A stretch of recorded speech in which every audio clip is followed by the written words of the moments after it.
இந்த வீடியோல நம்ம நோட்டுன்ற ஆப்ஷனை பத்தி பார்க்க போறோம். ஸோ இந்த நோட்டுன்ற ஆப்ஷனை நான் ட்ரை பண்றதுக்காக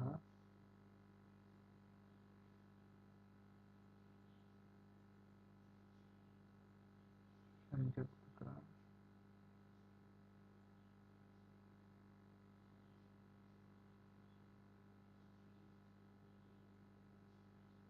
அதே மாதிரி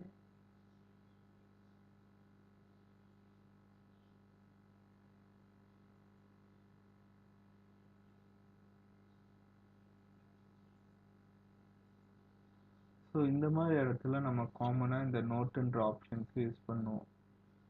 ஸோ எந்த மாதிரி யூஸ் பண்ணுவோன்னா, இந்த நோட்டை கிளிக் பண்ணிட்டு ஏரோ மார்க்கை நான் செலக்ட் பண்ணிட்டு எனக்கு தேவையான டெக்ஸ்ட், உதாரணத்துக்கு 4 ஹோல்ஸ் கொடுத்துட்டு அதோட டயமீட்டர் என்ன வேல்யூவோ நான் அதை மென்ஷன் பண்ணேன்னா, ஸோ 4 ஹோல்ஸ் 12 டயா. ஸோ அந்த டீட்டெயிலை நான் மென்ஷன் பண்ணலாம். இல்லைன்னா இந்த ஹோலுக்கு ஏற்ற மாதிரி வேல்யூஸை நான் கொடுக்கலாம். ஸோ இதில் நார்மலாக நீங்கள் கொடுக்குற டெக்ஸ்ட் தான், என்னென்ன ஃபாண்ட் உங்கள் சிஸ்டமில் இருக்க அந்த ஃபாண்ட் எல்லாம் கொடுக்கலாம். எவ்வளோ ஸ்பேசிங் வேணும், என்ன கலரிங் ஃபாண்ட்டில் வேணும், டிஸ்ட்ரிபியூட் பண்ணணுமா இல்லைன்னா நார்மலாக இருக்கணுமா, இந்த மாதிரி அப்பர் அண்ட் லோவர் ஸ்டாக்ஸில் உங்களுக்கு வேணுமா அது. ஸோ இதை நீங்கள் டீட்டெயில்டாக கொடுத்துக்கலாம். இதே உங்களுக்கு பாயிண்ட் ரேஞ்சில் வேணும்னா நீங்கள் பாயிண்ட்டாக கொடுக்கலாம், எத்தனை பாயிண்ட் வேணாலும்.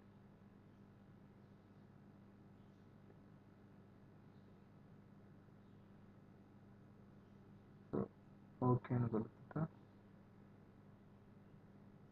இது திருப்பி எத்தனை வேணாலும் நீங்கள் யூஸ் பண்ணிக்கலாம். ஸோ இதை செலக்ட் பண்ணிக்கிட்டு எனக்கு எந்த மாதிரி லீடர் வேணும் இதையும் உங்களால் சூஸ் பண்ணி யூஸ் பண்ண முடியும். ஸோ காமனாக யூஸ் பண்ண போகிறது பார்த்தீங்கன்னா இந்த லீடர் தான். ஸோ அதோட ஏரோ எப்படி இருக்கணுன்றதை நீங்கள் மென்ஷன் பண்ணிக்கலாம். ஸோ அதோட பார்டர் ஸ்பேசிங்லேருந்து எல்லாத்தையும் உங்களால் ஸ்பெசிஃபிக்காக மென்ஷன் பண்ண முடியும். ஸோ இதை நான் டபுள் கிளிக் பண்ணி கூட திருப்பி என்னால் எடிட் பண்ண முடியும். ஸோ இதுதான் பார்த்தீங்கன்னா நம்ம நோட்டுன்னு சொல்லுவோம். ஸோ அதே மாதிரி இந்த மாதிரி இடத்துல நம்ம என்ன யூஸ் பண்ணுவோம்னா, நோட்டை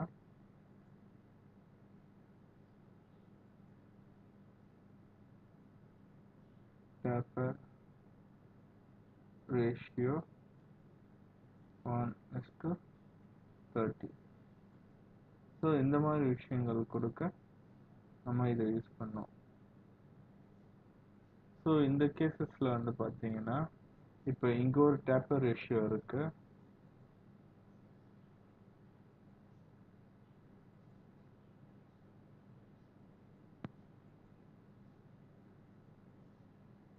ஸோ இந்த மாதிரி இருக்கு. ரெண்டுத்துக்கும் நான் ஒவ்வொரு நேரமும் டேப்பர் ரேஷியோ மென்ஷன் பண்ணணும்னு அவசியம் கிடையாது. இந்த நோட்டை கிளிக் பண்ணி இதையும்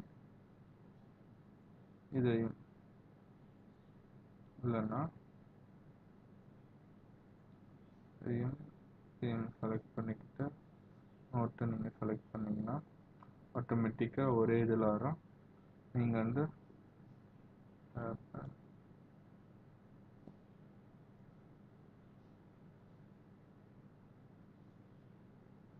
இந்த மாதிரி நீங்கள் மென்ஷன் பண்ணிக்கலாம். ஸோ இது பார்த்தீங்கன்னா நீங்கள் ஸ்பெசிஃபை பண்ணுறது தான். எப்படி வேணும்னு கொடுக்குறீங்களோ அதுக்கேற்ற மாதிரி இது ஃபார்ம் ஆகிடும். அந்த லைன் வேணும் அந்த லைன் வேண்டாம்னா அந்த லைன் தேவை கிடையாது. எனக்கு இப்படி வேணும்னாலும் எனக்கு எதுவுமே இல்லாமல் அடியில் இந்த மாதிரி வரும். ஸோ இந்த டெக்ஸ்ட் தான் எந்த ஃபாண்ட்டில் நீங்கள் வேணும், எந்த டெக்ஸ்ட்டில் வேணும்னு நீங்கள் சூஸ் பண்ணிங்கன்னா அதுக்கேற்ற மாதிரி அது க்ரியேட் ஆகிடும். ஸோ எல்லாமே பார்த்தீங்கன்னா இதோட அடிப்படையில் தான் இருக்குது. சப்போஸ் நான் இதுதான் வேணும்னா ஒரு பக்கம் மட்டும்தான் அது ஸ்பெசிஃபை பண்ணி காட்டும். நான் காமனாக சென்டரில் வேணும்னா நான் சென்டர் யூஸ் பண்ணிக்கலாம். இதுதான் இந்த ஆப்ஷனை யூஸ் பண்ணுற முறை. ஸோ பார்த்தீங்கன்னா இதுதான் நம்ம பார்க்குற நோட்டுன்ற ஆப்ஷன்.